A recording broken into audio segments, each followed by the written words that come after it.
শুভ সকাল। আজ 22 জুলাই 2020 খ্রিস্টাব্দ 7 শ্রাবণ 1427 বঙ্গাব্দ এবং 30 জিলকদ 1441 হিজরি রোজ বুধবার। আমন্ত্রণ জানাচ্ছি আমার সিরাজগঞ্জ অনুষ্ঠানে। আমি ফেরদৌস হাসান এই আইডি থেকে আজ 304তম পর্বে। দর্শক, সিরাজগঞ্জ থেকে প্রকাশিত দৈনিক পত্রিকা এবং অনলাইন পোর্টালগুলোর খবরাখবর নিয়ে নিয়মিত আয়োজন। আমার সিরাজগঞ্জ অনুষ্ঠানটি প্রতিদিন সকাল ঠিক 9টায় ফেরদৌস হাসান ফেসবুক আইডির পাশাপাশি ফেসবুক পেজ ফেরদৌস হাসান, দৈনিক Sirajganj, positive Sirajganj, Facebook group positive Sirajganj সহ YouTube channel live TV Sirajganj থেকে সরাসরি প্রচারিত হচ্ছে। আপনারা যারা এই অনুষ্ঠানের সাথে যুক্ত থাকেন এবং পরবর্তীতে যুক্ত হবেন, আপনারাও আপনাদের আইডি থেকে এই অনুষ্ঠানটি শেয়ার দিতে পারেন, যেন আপনার আইডি যারা বন্ধু রয়েছেন এবং যারা গ্রুপ পরিচালনা করেন, গ্রুপ মেম্বার রয়েছেন, এই অনুষ্ঠানের মাধ্যমে সিরাজগঞ্জের খবরাখবর জানতে পারেন। সিরাজগঞ্জের খবরাখবর শুধু সিরাজগঞ্জবাসীর জন্য নয়, বাংলা ভাষাভাষী মানুষ যারা দেশ এবং প্রবাসী জীবনযাপন করেন তাদের জন্য নিয়মিত এই ক্ষুদ্র আয়োজন আমার সিরাজগঞ্জ অনুষ্ঠান। আমার সিরাজগঞ্জ অনুষ্ঠানে আজ আমার হাতে রয়েছে সিরাজগঞ্জ থেকে প্রকাশিত দৈনিক যমুনা প্রবাহ, দৈনিক যুগের কথা, দৈনিক কলম সৈনিক, দৈনিক আজকের সিরাজগঞ্জ প্রতিদিন, দৈনিক সিরাজগঞ্জ বার্তা এবং দৈনিক দোলন চাপা।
দুঃখিত, বিদ্যুৎ বিভ্রাটের কারণে সংযোগটি সাময়িক বন্ধ ছিল।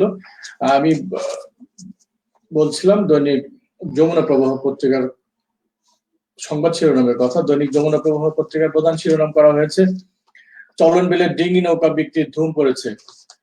রয়েছে শাহজাদপুরে অবাধে চলছে পোনা মাছ নিধন, চোহালিতে 350 কেজি সরকারি চাল জব্দ। রয়েছে সাংবাদিক জেহাদুল ইসলাম ও তার শিশু সন্তান করোনায় আক্রান্ত, চোহালিতে বলেছে পুলিশ সুপারের রোগ মুক্তি কামনায় জেলা ক্রীড়া সংস্থার দোয়া মাহফিল। এই ছিল প্রথম পাতার খবর। রয়েছে শেষ পাতা, ঘূর্ণিঝড়ে সিমলার ডিগ্রি কলেজের ব্যাপক ক্ষতি, তারাশে স্বাস্থ্যবিধি মানা হচ্ছে না পশুর হাটে, তারাশে কলেজের গেট ধসে 4 জন নিহত হওয়ার ঘটনায় অধ্যক্ষকে দোষী করে তদন্ত প্রতিবেদন জমা। ঈদে বুড়ো জামাই হয়ে আসছেন জাহিদ হাসান। বিনোদন খবর রয়েছে মানবদেহের জিন ধান পুষ্টি পূরণে সহায়ক ভূমিকা রাখবে, বিএডিসি উপপরিচালক। বাবুর্চিদের বেকারত্ব নিরসন ও খাদ্য সহায়তার দাবিতে মানববন্ধন ও স্মারকলিপি প্রদান। মাহমুদপুরে ফুটবল ফাইনাল খেলা অনুষ্ঠিত। এই ছিল প্রথম এবং শেষ পাতার খবর। ভিতরে রয়েছে বেলকুচিতে নন এমপি ও শিক্ষকদের নগদ প্রণোদনা বিতরণ। শাহজাদপুরে জাসদের তাহের দিবস পালন। রয়েছে তারাশ মহিলা ডিগ্রি কলেজে ভর্তি বিজ্ঞপ্তি এবং নিয়োগ বিজ্ঞপ্তি। রয়েছে রাজশাহীর বাঘায় ভাঙনের মুখে পদ্মার বাঁধ, হুমকিতে 25 বাড়ি। বগুড়ায় নতুন করে 47 জনের করোনা শনাক্ত। নওগাঁ রানীনগরে লাগাতার বৃষ্টিতে পেঁপে চাষ ব্যাহত। বগুড়ায় কর্মহীনদের মাঝে বিএনপির ঈদ সামগ্রী বিতরণ। পদ্মায় ধরা পড়ল 25 কেজির পাঙ্গাস।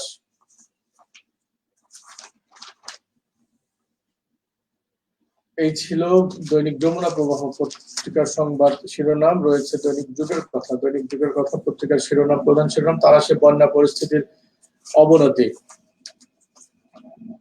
অনুসন্ধানী খবর, অনুসন্ধানী ৮, তারাশ উপজেলা স্বাস্থ্য ও পরিবার পরিকল্পনা কর্মকর্তার ব্যাপক দুর্নীতি অনিয়ম। গাজীপুরে ১১৭টি শিক্ষা প্রতিষ্ঠান বন্যা কবলিত।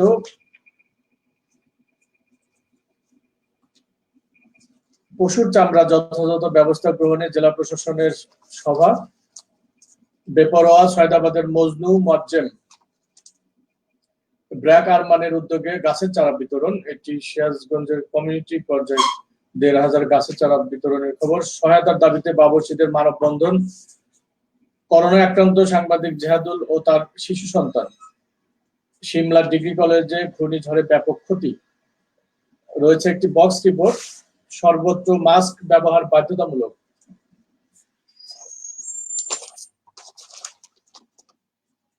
শেষ পাতার প্রধান শিরোনাম: যমুনা নদীর তীর রক্ষা সহ একনেকে ৬ প্রকল্প অনুমোদন। পুলিশ সুপারের রোগ মুক্তি কামনায় জেলা ক্রীড়া সংস্থার দোয়া মাহফিল। চান্দাইপোনা থেকে ইয়াবা সহ মাদক ব্যবসায়ী গ্রেফতার।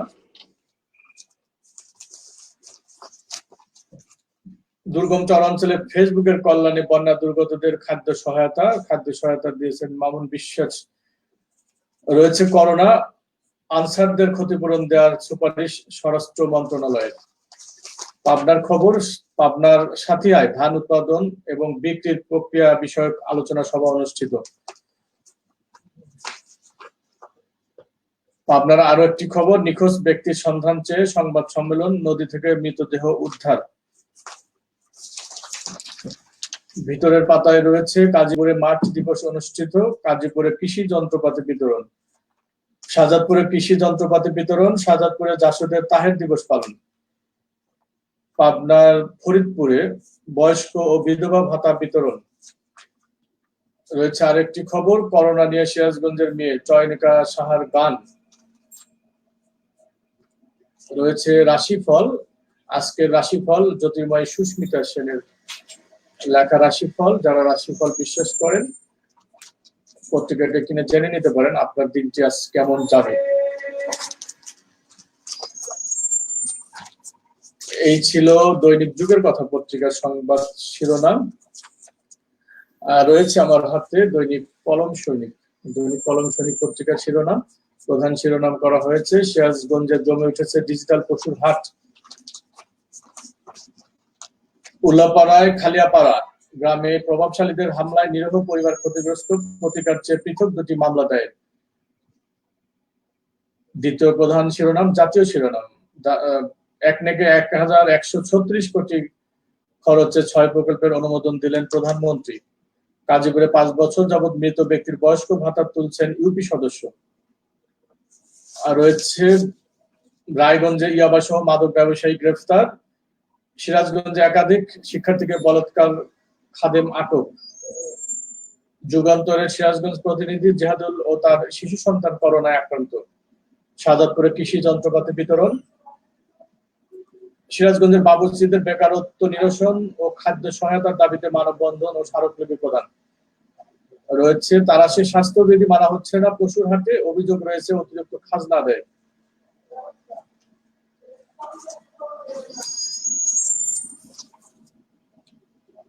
এছাড়া রয়েছে শেষ পাতায় রয়েছে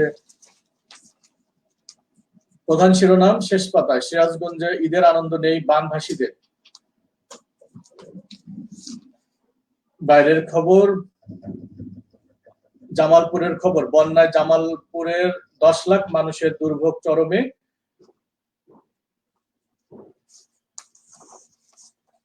ভিতরের পাতায় রয়েছে কলাম রয়েছে এবং সম্পাদকীয় এবং উপসম্পাদকীয় রয়েছে। উপসম্পাদকীয় যাওয়ার আগে office of the upazila engineer, government of the people's republic of Bangladesh একটি টেন্ডার বিজ্ঞপ্তি রয়েছে। ই টেন্ডার বিজ্ঞপ্তি রয়েছে। উপসম্পাদকীয়, সম্পাদকীয়। উপসম্পাদকীয়: শাহজাদপুরের ইতিহাস ও ঐতিহ্য নিপুণ হাতে গাথা যেন এক ইতিহাসমালা। জাহিদ সুবহান, সম্পাদক সপ্তর্ষি, আটঘরিয়া, পাবনা। এটি সুযোগ পেলে আংশিক আমি তুলে ধরবো। রয়েছে সম্পাদকীয়, বন্যা ও জলাবদ্ধতার দুর্ভোগ দূর করুন। এই ছিল কলম সৈনিক পত্রিকার সংবাদ শিরোনাম। রয়েছে আমার হাতে দৈনিক দোলন চাপা। দৈনিক দোলন চাপার প্রধান শিরোনাম, এক নেকে 1136 কোটি খরচে 6 প্রকল্প অনুমোদন।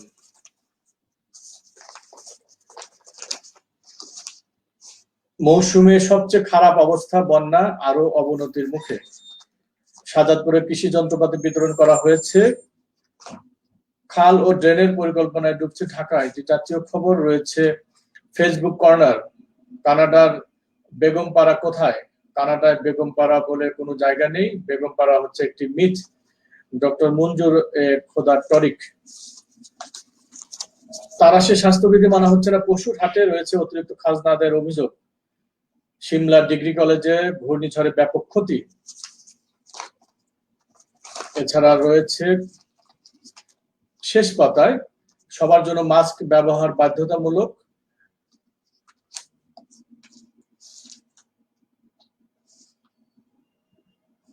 87 মিলিমিটার বৃষ্টিতে ভাসছে ঢাকা। রয়েছে সিরাজগঞ্জের খবর। যুগান্তরের সিরাজগঞ্জ প্রতিনিধি, জেহাদুল ও তার শিশু সন্তান করোনায় আক্রান্ত। ভারী বৃষ্টি চলবে আরো 2 দিন, একটি আবহাওয়ার খবর। রয়েছে ভিতরের পাতায় চট্টগ্রামের খবর। কলকাতার পণ্য নিয়ে চট্টগ্রামে জাহাজ, সড়কে যাবে ত্রিপুরা, আসাম। বিশেষ একটি কলাম রয়েছে, বিকল্প পেলামই না, সৈয়দ ইফতেখার। রয়েছে সম্পাদকীয়, জলাবদ্ধতার দুর্ভোগ দূর করুন। এই ছিল দৈনিক দোলন চাপা পত্রিকার সংবাদ শিরোনাম।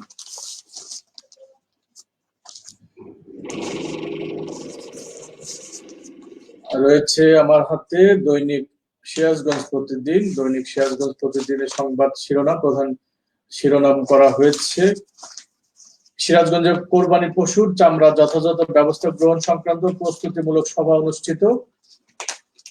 রায়গঞ্জে ভারী বৃষ্টিপাতের কারণে অধিকাংশ গ্রাম বন্যায় প্লাবিত। সাজাদপুরে কৃষকদের মাঝে পাওয়ার টিলার সহ কৃষি যন্ত্রপাতি বিতরণ। রয়েছে যুগান্তরের সিরাজগঞ্জ প্রতিনিধি, জেহাদুল ও তার শিশু সন্তান করোনায় আক্রান্ত। উল্লাপাড়ায় প্রেস ক্লাবের সাংবাদিকদের পিপিই ও মাস্ক বিতরণ। পিপিই বিতরণ করেছেন উপজেলা নির্বাহী অফিসার। এছাড়া রয়েছে পাবনার ফরিদপুরে বয়স্ক ও বিধবা ভাতা বিতরণ। শেষ পাতায় রয়েছে সলঙ্গায় ডিঙ্গি নৌকা তৈরির ধুম। রায়গঞ্জে ইয়াবা সহ একজনকে গ্রেফতার করেছে র্যাব 12। চলনবিলে নতুন নতুন এলাকা প্লাবিত, ডুবে যাচ্ছে পুকুর, রাস্তাঘাট। কামারখন্দে ঈদুল আজহাকে সামনে রেখে ব্যস্ত সময় পার করছেন কামার শিল্পীরা।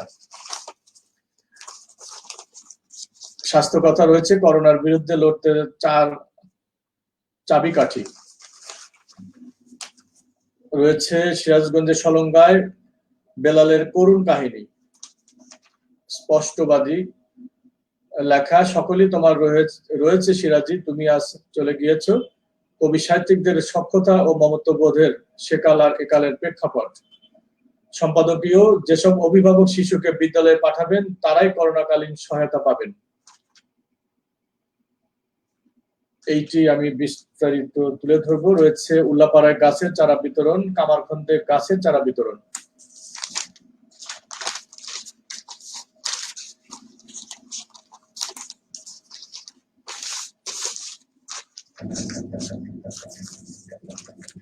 আর রয়েছে সিরাজগঞ্জ বার্তা। দৈনিক সিরাজগঞ্জ বার্তার প্রধান শিরোনাম করা হয়েছে, মৌসুমে সবচেয়ে খারাপ অবস্থায়, বন্যা আরো অবনতির মুখে।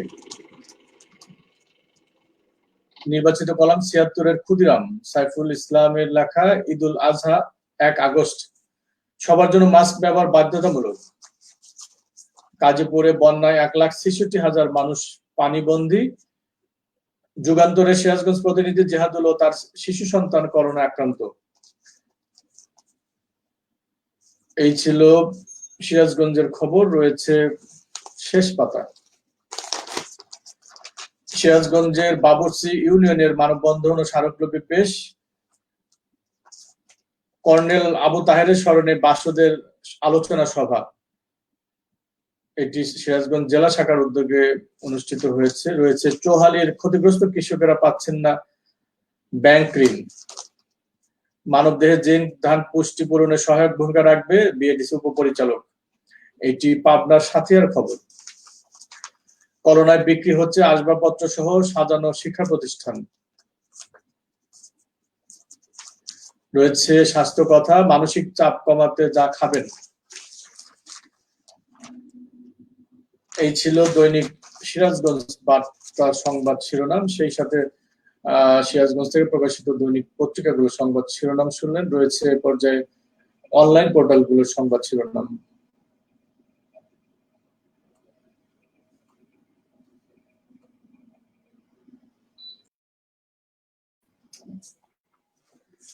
অনলাইন পোর্টালে প্রথমে রয়েছে আজকের সিরাজগঞ্জ.com, সিরাজগঞ্জ থেকে প্রকাশিত আজকের সিরাজগঞ্জ.com। প্রকল্পের অস্বাভাবিক খরচ যাচাই করা হচ্ছে পরিকল্পনা মন্ত্রী, এটি জাতীয় খবর। সোনগাছায় সিমলা ডিগ্রি কলেজে ঘূর্ণিঝড়ে ব্যাপক ক্ষয়ক্ষতি।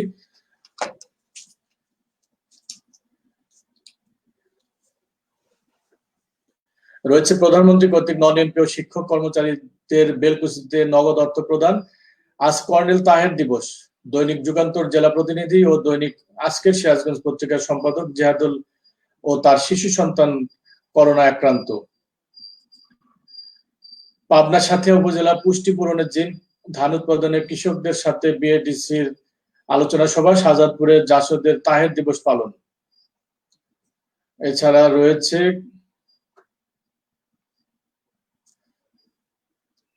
কাজীপুরে 3,95,000 টাকা মূল্যের কৃষি উপকরণ বিতরণ। শাহজাদপুরে কৃষকদের মাঝে কৃষি যন্ত্রপাতি বিতরণ।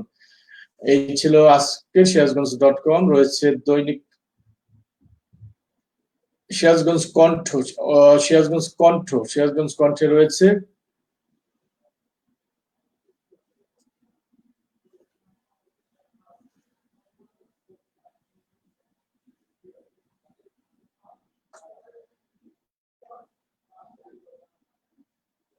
কামারখন্দে চলছে কোরবানি ঈদের হাট।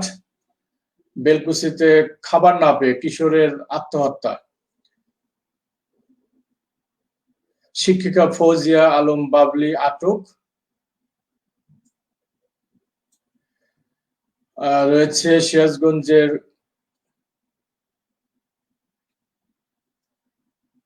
প্রেমের কারণেই হত্যা হলো যুবক, আটক 3।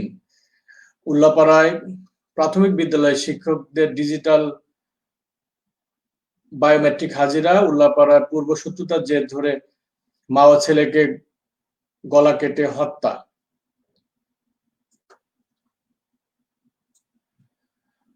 এই ছিল দৈনিক সিরাজগঞ্জ কণ্ঠ। রয়েছে বাংলার সংবাদ, বাংলার সংবাদের সংবাদ শিরোনাম।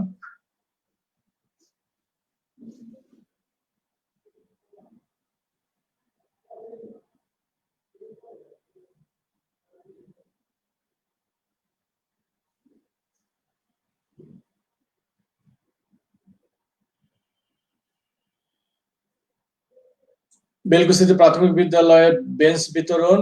বেলকুচিতে নন এমপি শিক্ষকদের নগদ প্রণোদনা বিতরণ। বেলকুচিতে বয়স্ক বিধবা প্রতিবন্ধীদের মাঝে বই বিতরণ, ভাতা বই বিতরণ। রয়েছে ফেসবুক ইউটিউবে অপপ্রচার। একাধিক ফেক আইডির বিরুদ্ধে সেলিম খানের জিডি, এটি বাইরের খবর। বন্যায় প্লাবিত চলনবিল অঞ্চল। শাহজাদপুরে চরাঞ্চলে পানিবন্দীদের মাঝে খাদ্য সামগ্রী পৌঁছে দিলেন মামুন বিশ্বাস। এই ছিল বাংলা সংবাদ, বাংলা সংবাদ অনলাইন পোর্টালের সংবাদ শিরোনাম। এই পর্যায়ে রয়েছে তারাশ নিউজ24.com। যুগান্তরের সিরাজগঞ্জ প্রতিনিধি জিহাদুল ও তার শিশু সন্তান করোনায় আক্রান্ত। তারাশে পল্লী চিকিৎসকদের প্রশিক্ষণ কর্মশালা সমাপনী। রয়েছে ফুসে উঠছে চলন বিলের পানি, স্বাস্থ্যবিধি মানা হচ্ছে না, গুলটা পশুর হাটে রয়েছে অতিরিক্ত খাজনা আদায়ের অভিযোগ।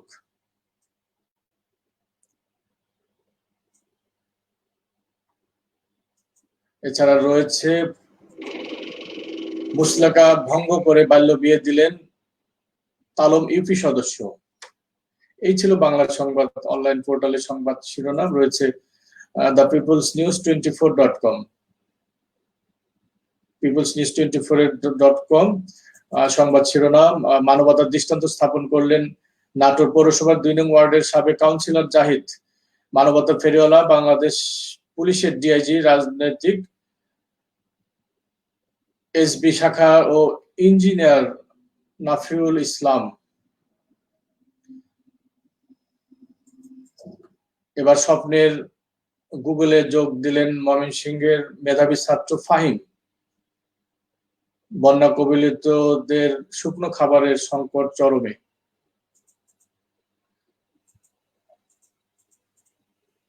এই ছিল সিরাজগঞ্জ এবং বাইরের জেলাগুলো খবর। রয়েছে অন্যান্য পত্রিকার মধ্যে রয়েছে দৈনিক সিরাজগঞ্জ। দৈনিক সিরাজগঞ্জের সংবাদ শিরোনাম, সিরাজগঞ্জের চরাঞ্চলে অসহায় মানুষের মাঝে খাবার পৌঁছে দিলেন মামুন বিশ্বাস।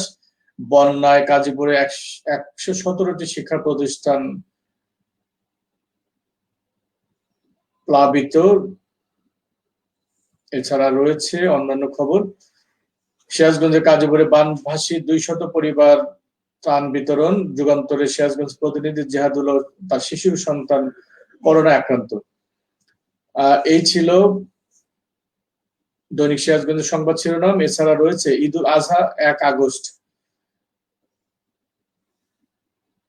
এই ছিল উল্লেখযোগ্য খবর এবং সংবাদ শিরোনাম, সবশেষ সংবাদ শিরোনাম। এছাড়া রয়েছে দৈনিক সিরাজগঞ্জ কণ্ঠ। দৈনিক সিরাজগঞ্জ কণ্ঠের সংবাদ শিরোনামের মধ্যে রয়েছে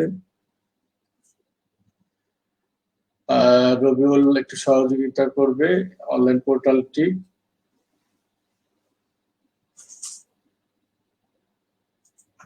দৈনিক সিরাজগঞ্জ কণ্ঠ, মাস্ক ব্যবহারের বাধ্যতামূলক করে পরিপত্র জারি করেছে স্বাস্থ্য মন্ত্রণালয়। www.দৈনিক সিরাজগঞ্জ কণ্ঠ। এছাড়া রয়েছে সিরাজগঞ্জের কোরবানি পশুর চামড়া সংক্রান্ত সভা অনুষ্ঠিত। বেলকুচিতে নন এমপিও শিক্ষকদের নগদ প্রণোদনা বিতরণ। শাহজাদপুরের কৃষকদের মাঝে পাওয়ার টিলার সহ কৃষি যন্ত্রপাতি বিতরণ। এই ছিল দৈনিক সিরাজগঞ্জ কণ্ঠ অনলাইন পোর্টালের সংবাদ শিরোনাম। সেই সাথে সিরাজগঞ্জ থেকে প্রতিদিন আপডেট সংবাদ নিয়ে যেসব অনলাইন পোর্টালগুলো সংবাদ প্রকাশ করে থাকে সেই অনলাইন পোর্টালগুলোর সংবাদ শিরোনাম রয়েছে বিস্তারিত।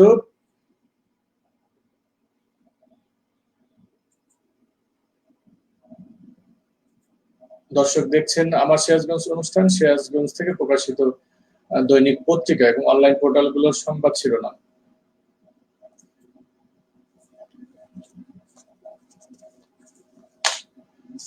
প্রথমে রয়েছে পানি নিয়ে খবর। আপনারা জানেন যে সিরাজগঞ্জে করোনার পাশাপাশি চলছে বন্যার দুর্ভোগ। পানি বৃদ্ধির খবর, সেই পানি বৃদ্ধির খবর দিয়ে শুরু করছে আজকের অনুষ্ঠানের অর্থাৎ আমার সিরাজগঞ্জ অনুষ্ঠানের বিস্তারিত সংবাদ।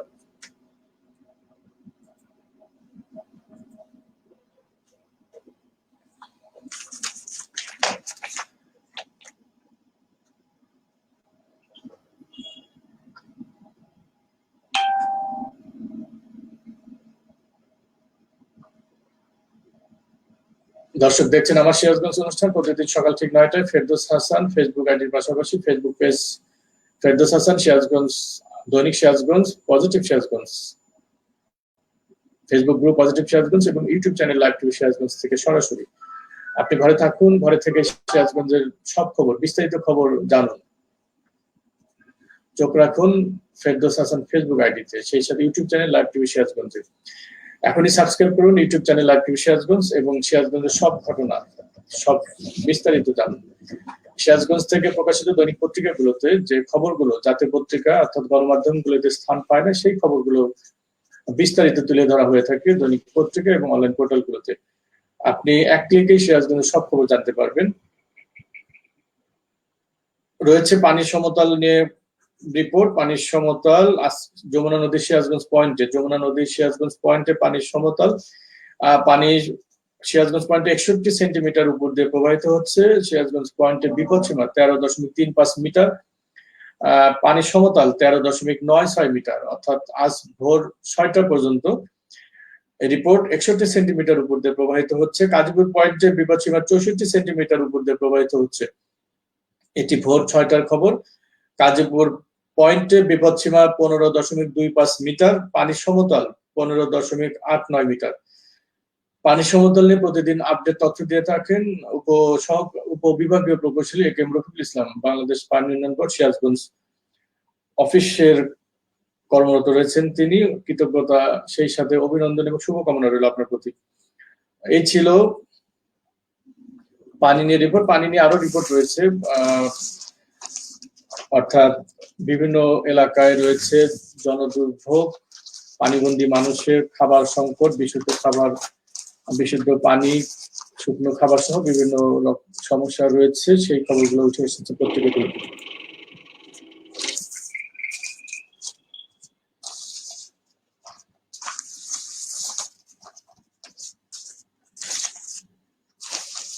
তারাশে বন্যা পরিস্থিতির অবনতি, চলন বিলেও ডুবছে নতুন নতুন এলাকা। এছাড়া রয়েছে গাজীপুরে 117টি শিক্ষা প্রতিষ্ঠান প্লাবিত। এই খবরগুলো রয়েছে বিস্তারিত প্রতিটি পত্রিকায়। রয়েছে সিমলা ডিগ্রি কলেজের ঘূর্ণিঝড়ে ব্যাপক ক্ষতির খবর, অর্থাৎ আকস্মিক টর্নেডোতে ঘূর্ণিঝড়ে সিরাজগঞ্জের সিমলা কলেজ সহ আশেপাশে বেশ কয়েকটি বাড়ি ব্যাপক ক্ষতি সাধিত হয়েছে, সেই খবরটি রয়েছে। বিস্তারিত যুগের কথা সহ প্রতিটি পত্রিকায় ছাপা হয়েছে। সিরাজগঞ্জ সদর উপজেলার সোনগাছা ইউনিয়নের শানগাছা সিমলা ডিগ্রি কলেজে ঘূর্ণিঝড়ে ব্যাপক ক্ষতি হয়েছে। গত সোমবার 20 জুলাই সন্ধ্যা 6:30টার সময় এই ঘটনা ঘটে। মঙ্গলবার দুপুরে কলেজে সরেজমিনে গিয়ে সিমলা ডিগ্রি কলেজের অধ্যক্ষ মোহাম্মদ সাইদুল ইসলাম জানান, সোমবার সন্ধ্যায় কলেজের পিয়ন মোহাম্মদ রফিক তাকে বলেন, ঘূর্ণিঝড়ে কলেজের কয়েকটি ঘর ভেঙে গেছে। আমি তাৎক্ষণিক কলেজে এসে দেখি প্রতিষ্ঠানের লাইব্রেরি, ছাত্র কমন রুম, বিজ্ঞানাগার সহ 5টি রুম সহ মোট 15 থেকে 20টি কাজ ঘূর্ণিঝড়ে লন্ডভন্ড হয়ে গেছে। তিনি আরো জানিয়েছেন, এতে প্রায় 10 লক্ষ টাকার ক্ষতি হয়েছে। এ ব্যাপারে আমি সাথে সাথে জেলা শিক্ষা অফিসারকে অবগত করেছি। ঘূর্ণিঝড়ে শিক্ষা প্রতিষ্ঠানে বেশ কয়েকটি রুম ছাড়াও আশেপাশে বেশ কয়েকটি বাড়ি ক্ষতিসাধিত হয়েছে এবং ব্যাপক গাছপালা বিধ্বস্ত হয়েছে।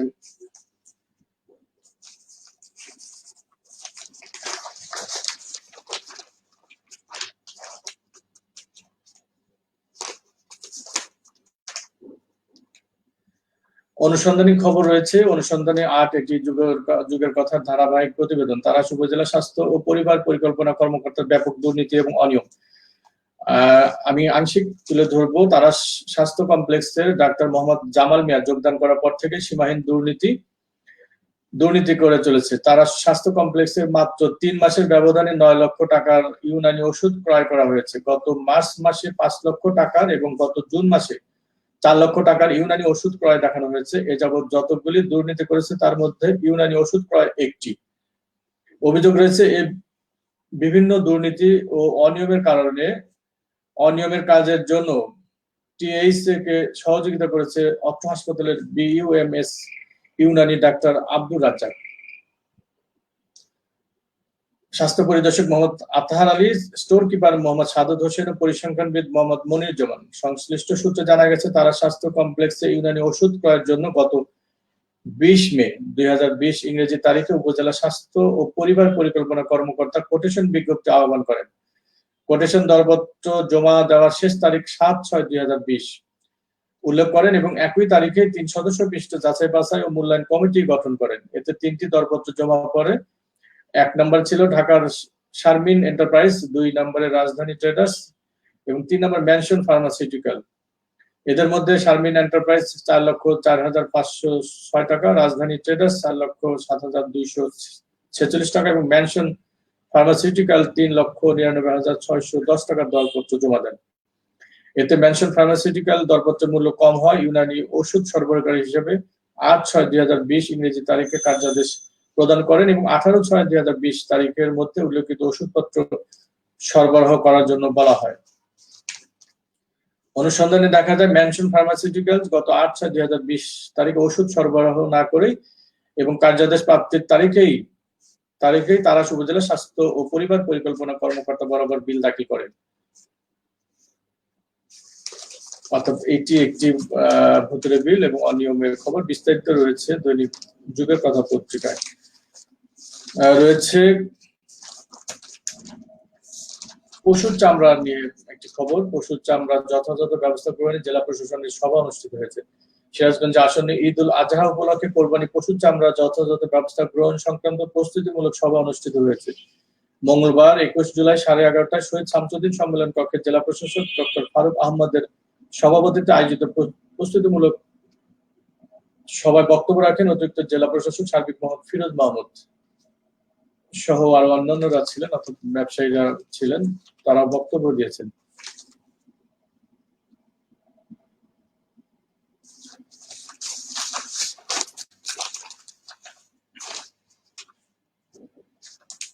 রয়েছে যমুনা নদী তীর রক্ষা সহ একনেকে 6 প্রকল্প অনুমোদন। এই খবরটি জাতীয় খবর, কিন্তু সিরাজগঞ্জের যমুনা নদীর তীর রক্ষা সহ একনেকের অনুমোদনের খবর রয়েছে বিস্তারিত। যমুনা নদী ভাঙন হতে তীর রক্ষা সহ 6টি প্রকল্পের অনুমোদন দিয়েছে জাতীয় অর্থনৈতিক পরিষদের নির্বাহী কমিটি একনেক। এসব প্রকল্পের ব্যয় ধরা হয়েছে ১,১৩৬,৮৪ টাকা। এর মধ্যে সরকার দেবে ১,০২৮,৫১,০০,০০০ এবং বৈদেশিক ঋণ ও অনুদান ১০৮,৩০,০০,০০০।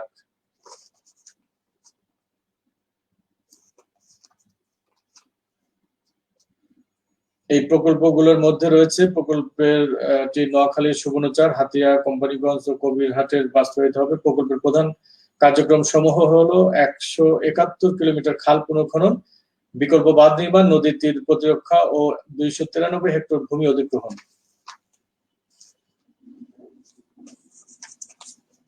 এই নদী রক্ষার মধ্যে সিরাজগঞ্জের যমুনা নদী রয়েছে, সেই বিষয়টি উল্লেখ করা হয়েছে এখানে।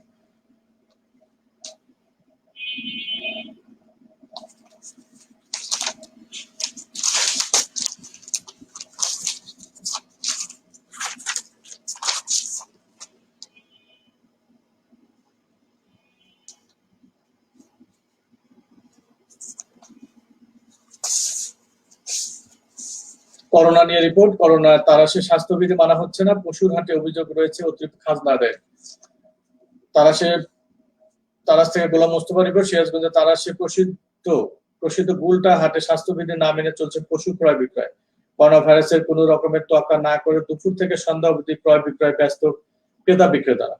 অভিযোগ রয়েছে অতিরিক্ত খাজনা আদায়েরও। একটি ছাগল ক্রয় বিক্রয়ে ৪০ টাকার স্থলে ৩০০ টাকা ও একটি গরু মহিষ ক্রয় বিক্রয়ে ২৪০ টাকার স্থলে আদায় করা হচ্ছে ৪৫০ টাকা। আর খাজনা রসিদে টাকার পরিমাণ না লিখে পরিশোধ লেখা হচ্ছে। মঙ্গলবার ২১ জুলাই সরেজমিনে দেখা যায় গরু ও ছাগলের হাটে মানুষের ঢল। সেখানে মানা হচ্ছে না শারীরিক দূরত্ব, তাদের মুখে নেই মাস্ক।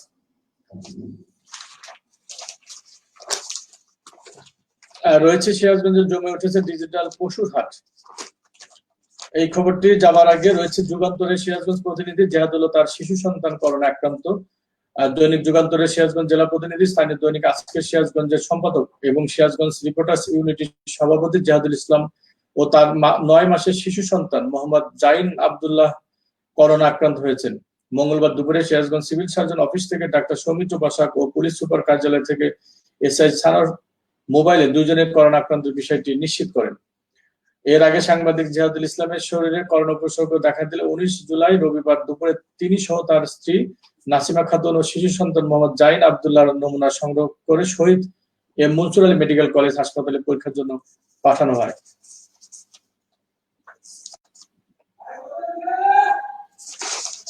মাস্ক, করোনা নিয়ে রিপোর্ট রয়েছে, অর্থাৎ মাস্ক ব্যবহার বাধ্যতামূলক, এটি একটি প্রজ্ঞাপন জারি করা হয়েছে, সেই খবরটি রয়েছে মাস্ক নিয়ে রিপোর্ট। সর্বত্র মাস্ক ব্যবহার বাধ্যতামূলক, এই রিপোর্টটি রয়েছে। এটি যদিও জাতীয় খবর, কিন্তু যেহেতু সবার জন্যই এটি বাধ্যতামূলক। চলছে করোনা সংক্রমণের হাত থেকে রক্ষার জন্য মাস্ক ব্যবহারের গুরুত্ব শুরু থেকেই বলেছে WHO, বিশ্ব স্বাস্থ্য সংস্থা। সেই সাথে ঘরে অবস্থান, জনসমাগম এড়িয়ে চলা সামাজিক দূরত্ব নিশ্চিত করা বিষয়গুলো বারবার তাগিদ দেওয়া হয়েছে এবং সেগুলো মেনে চলতে বলা হয়েছে সরকার পক্ষ থেকে। গণপরিবহন পরিহারের কথা বলা হয়েছে। তারই ধারাবাহিকতায় মাস্ক ব্যবহার বাধ্যতামূলক করা হয়েছে। এখানে রয়েছে দেশের সর্বস্তরে মাস্কের ব্যবহার নিশ্চিত করতে নির্দেশনা জারি করেছে স্বাস্থ্য বিভাগ। মঙ্গলবার 21 জুলাই স্বাস্থ্যসেবা বিভাগের উপসচিব ডাক্তার মোহাম্মদ শিব্বির আহমেদ ওসমানী স্বাক্ষরিত এক পরিপত্রে নির্দেশনাগুলো দেওয়া হয়। পরিপত্রে বলা হয়, সরকারি, আধা সরকারি, স্বায়ত্তশাসিত ও বেসরকারি অফিসে কর্মরত কর্মকর্তা, কর্মচারী ও সংশ্লিষ্ট অফিসে আগত সেবা গ্রহীতারা বাধ্যতামূলকভাবে মাস্ক ব্যবহার করবেন। সংশ্লিষ্ট অফিস কর্তৃপক্ষ বিষয়টি নিশ্চিত করবেন। হাসপাতালে মাস্ক ব্যবহার। সরকারি ও বেসরকারি হাসপাতাল সহ সকল স্বাস্থ্য সেবা কেন্দ্রে আসা সেবা গ্রহীতারা আবশ্যিকভাবে মাস্ক ব্যবহার করবেন। সংশ্লিষ্ট হাসপাতাল কর্তৃপক্ষ বিষয়টি নিশ্চিত করবেন। শিক্ষা প্রতিষ্ঠান, মসজিদ, মন্দির সহ ধর্মীয় উপাসনালয়। শিক্ষা প্রতিষ্ঠান, মসজিদ, মন্দির ও গির্জা সহ সকল ধর্মীয় উপাসনালয়ে মাস্ক ব্যবহার নিশ্চিত করতে হবে। স্থানীয় প্রশাসন ও সংশ্লিষ্ট পরিচালনা কমিটি বিষয়টি নিশ্চিত করবেন। শিক্ষা প্রতিষ্ঠান রয়েছে শপিং মল, বিপণী বিতান ও দোকানের ক্রেতা বিক্রেতাগণ আবশ্যিকভাবে মাস্ক ব্যবহার করবেন। স্থানীয় কর্তৃপক্ষ ও মার্কেট ব্যবস্থাপনা কমিটি বিষয়টি নিশ্চিত করবেন। হাট বাজারের ক্রেতা বিক্রেতাগণ মাস্ক ব্যবহার করবেন। মাস্ক পরিধান ছাড়া ক্রেতা বিক্রেতারা কোনো পণ্য ক্রয় বিক্রয় করবেন না। স্থানীয় প্রশাসন ও হাট বাজার কমিটি বিষয়টি নিশ্চিত করবেন। গণপরিবহনে সড়ক, নৌ, রেলপথ ও আকাশপথ চালক, চালকের সহকারী ও যাত্রীদের মাস্ক ব্যবহার নিশ্চিত করতে হবে। পরিবহনে আরোহণের আগে যাত্রীদের মাস্ক ব্যবহার করতে হবে। সংশ্লিষ্ট কর্তৃপক্ষ আইন শৃঙ্খলা রক্ষাকারী বাহিনী ও মালিক সমিতির বিষয়টি নিশ্চিত করবেন। এছাড়া আরো রয়েছে গার্মেন্টস ও শিল্প কারখানা সহ বিভিন্ন জায়গা, অর্থাৎ মাস্ক ব্যবহার বাধ্যতামূলক করে স্বাস্থ্য সেবা বিভাগ থেকে পরিপত্র নির্দেশনা জারি করেছে। অবশ্যই আমরা মাস্ক ব্যবহার করব এবং যারা মাস্ক ব্যবহারে নিরুৎসাহী তাদেরকে মাস্ক ব্যবহারে আমরা উৎসাহিত করব, কারণ মাস্ক ব্যবহারের বিকল্প নেই। বারবার বলা হয়েছে মাস্কের কোনো বিকল্প নেই, মাস্ক ব্যবহার করতে হবে। সেই সাথে সামাজিক দূরত্ব, গণপরিবহন পরিহার, জনসমাগম এড়িয়ে চলতে হবে। এই ছিল উল্লেখযোগ্য খবর এবং খবরের বিস্তারিত। রয়েছে করোনাকালীন সময়ের আরো একটি খবর।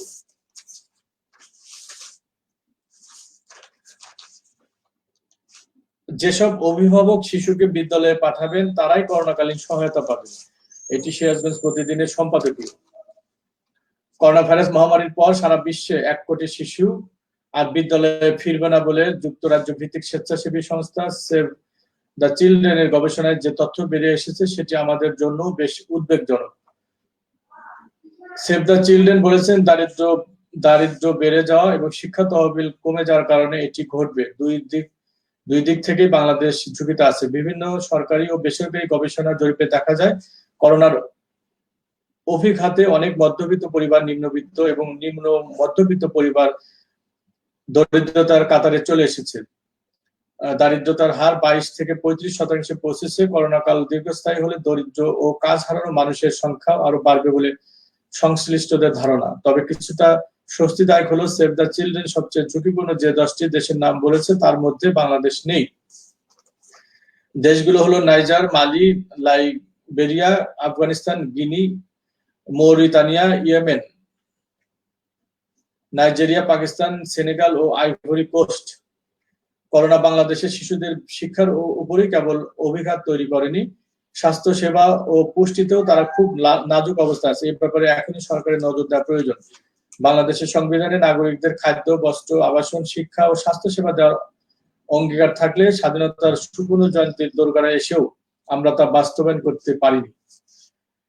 যেসব অভিভাবকের ঘরে খাবারই নেই তারা কিভাবে সন্তানকে বিদ্যালয়ে পাঠাবেন? সরকার খানা জরিপ করে প্রতিটি পরিবারের আর্থিক অবস্থা নিরূপণ করতে পারে।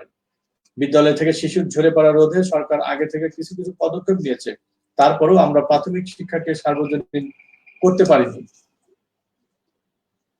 বিদ্যালয়ে দরিদ্রের হার শতভাগের কাছাকাছি, বিদ্যালয়ে ভর্তির হার শতভাগের কাছাকাছি থাকলেও এদের বড় একটা অংশ ধরে যায় প্রাথমিক শিক্ষা সমাপনী পরীক্ষার আগেই। করোনা সেই পরিস্থিতিকে আরো খারাপের দিকে নিয়ে যাচ্ছে, অর্থাৎ সেই পরিস্থিতি আরো খারাপ করবে। এখন সরকারের প্রথম দায়িত্ব হলো করোনার কারণে যাতে কেউ ঝরে না পড়ে সে ব্যাপারে সর্বোচ্চ পদক্ষেপ নেওয়া। এরপরও যারা ঝরে পড়বে তাদের কিভাবে ফের বিদ্যালয়মুখী করা যায় সেই কর্ম পরিকল্পনাও এখনই ঠিক করতে হবে। এক্ষেত্রে আর্থিক সহায়তা ও খাদ্যের বিনিময়ে শিক্ষার মতো কর্মসূচিগুলো নতুন করে জোরদার ও সম্প্রসারিত করা যেতে পারে। সাম্প্রতিক বছরগুলোতে যে বিদ্যালয়ের শিক্ষার্থী ঝরে পড়ার সংখ্যা কমে গিয়েছিল তার পেছনে কারণ হচ্ছে মেয়েদের উপবৃত্তি দেওয়া এবং স্কুলে দুপুরের খাবারের ব্যবস্থা করা।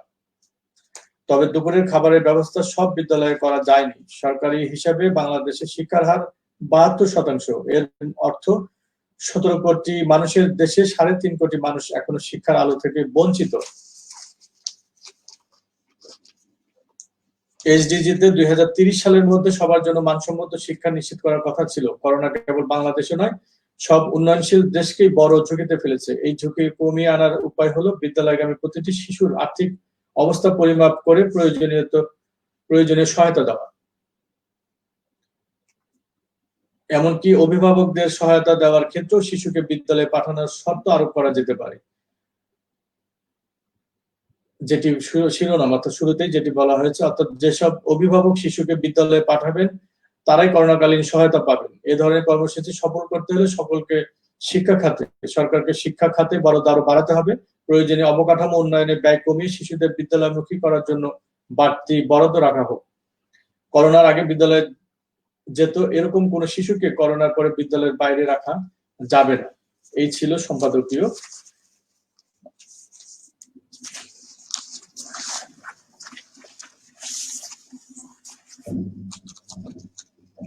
ভারী বৃষ্টি চলবে আরো ২ দিন, এই খবরটি রয়েছে। প্রবল মৌসুমী বায়ুর সক্রিয়তার কারণে প্রায় সারা দেশেই ঝড়ো হাওয়া সহ ভারী বৃষ্টি হচ্ছে। শনিবার ২৮ জুলাই থেকে শুরু হওয়া এই ভারী বৃষ্টি কমে আসতে পারে আগামী বৃহস্পতিবার ২৩ জুলাই। তবে আকাশ পুরো পরিষ্কার হতে সময় লাগবে আরো ২ দিন, আগামী ২৫ জুলাই শনিবার পর্যন্ত। এদিকে এই আবহাওয়ার কারণে সমুদ্র বন্দরে ৩ নম্বর স্থানীয় সতর্ক সংকেত এবং নদী বন্দরে ১ নম্বর সংকেত দেখে যেতে বলা হয়েছে। আবহাওয়াবিদ শাহনাজ সুলতানা জানিয়েছেন, মৌসুমী বায়ুর প্রভাবে এই ভারী বৃষ্টি হচ্ছে। আগামী ২৩ জুলাই পর্যন্ত ভারী বৃষ্টি অব্যাহত থাকবে। দেশের প্রায় সব অঞ্চলেই এই বৃষ্টি হচ্ছে, তবে উত্তরাঞ্চল ও উত্তর পূর্বাঞ্চলে বৃষ্টির পরিমাণ বেশি হচ্ছে। ২৩ জুলাই পর বৃষ্টির পরিমাণ কমে আসবে, তবে পুরোপুরি আকাশ পরিষ্কার হতে ২৫ জুলাই পর্যন্ত সময় লাগতে পারে। এই ছিল সিরাজগঞ্জ থেকে প্রকাশিত দৈনিক পত্রিকা এবং অনলাইন পোর্টালগুলোর সংবাদ শিরোনাম এবং গুরুত্বপূর্ণ সংবাদের বিস্তারিত।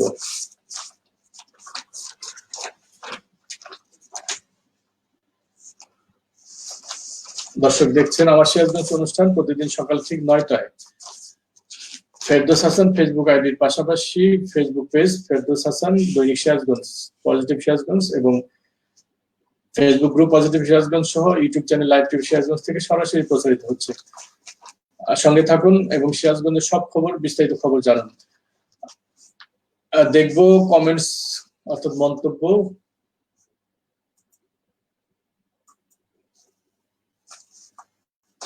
দেখি মন্তব্য পেয়েছি কিনা।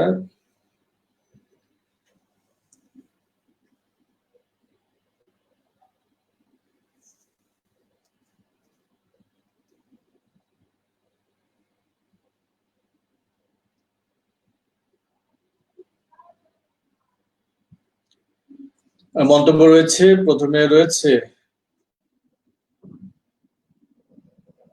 নবনা চৌধুরী মন, ভেরি নাইস। কামরুল হাসান শুভ সকাল। রবিউল রাজ নাইস। রত্না মল্লিক শুভ সকাল। বন্ধু সহ আরো অনেকেই কমেন্টস পাঠিয়েছেন এবং অনুষ্ঠানটি নিয়মিতভাবে প্রচারের জন্য অভিনন্দন জানিয়েছেন। দর্শক আপনারা জানেন যে অনুষ্ঠানটি মূলত সিরাজগঞ্জ থেকে প্রকাশিত দৈনিক পত্রিকা এবং অনলাইন পোর্টালগুলোর সংবাদ ভিত্তিক অনুষ্ঠান, অর্থাৎ সংবাদ শিরোনাম এবং গুরুত্বপূর্ণ সংবাদের বিস্তারিত তুলে ধরা হয়ে থাকে। সেই সাথে আমন্ত্রণ জানানো হয়ে থাকে একজন অতিথিকে। অতিথি উপস্থিত থাকলে তিনি গুরুত্বপূর্ণ সংবাদের বিশ্লেষণ করে থাকেন। আমরা এই অনুষ্ঠানে আমন্ত্রণ জানিয়ে থাকি বিশিষ্ট ব্যক্তিদের। এই অনুষ্ঠানের মূল শক্তি এই পত্রিকা এবং অনলাইন পোর্টালগুলো, যে পত্রিকা এবং অনলাইন পোর্টালের সংবাদগুলো আপনারা জেনে থাকেন, এবং মূল প্রাণ দর্শক আপনারা যারা এই অনুষ্ঠানটি সময় ব্যয় করে উপভোগ করে থাকেন, সেই সাথে শেয়ার দিয়ে থাকেন, আপনাদের সবার প্রতি কৃতজ্ঞতা জানাচ্ছি। সেই সাথে আজকের এই অনুষ্ঠান চলাকালে, আমার সিরাজগঞ্জ অনুষ্ঠান চলাকালে যারা সঙ্গে ছিলেন এবং যারা সংযুক্ত হবেন পরবর্তীতে, সবার প্রতি কৃতজ্ঞতা জানিয়ে সবার সুন্দর সুস্বাস্থ্য এবং মঙ্গল কামনা করছি। সেই সাথে আবারও বলছি, করোনা সংক্রমণ থেকে রক্ষায় অবশ্যই ঘরে থাকবেন, ঘরে থেকে নিজে নিরাপদ থাকবেন, অন্যকে নিরাপদ রাখবেন। সেই সাথে মাস্ক ব্যবহার বাধ্যতামূলক করে যে পরিপত্র জারি করা হয়েছে, অবশ্যই নিজের প্রয়োজনে নিজের স্বাস্থ্য সুরক্ষার জন্য মাস্ক ব্যবহার করবেন, জনসমাগম এড়িয়ে চলবেন, গণপরিবহন এড়িয়ে চলবেন, সেই সাথে সামাজিক দূরত্ব নিশ্চিত করবেন। আবারও সবার সুন্দর সুস্বাস্থ্য এবং দীর্ঘ কামনায় ফেরদৌস হাসান আমার সিরাজগঞ্জ অনুষ্ঠান থেকে, এবং আগামীকাল 305তম পর্ব দেখার আমন্ত্রণ জানিয়ে আজকের মতো নিচ্ছি বিদায়।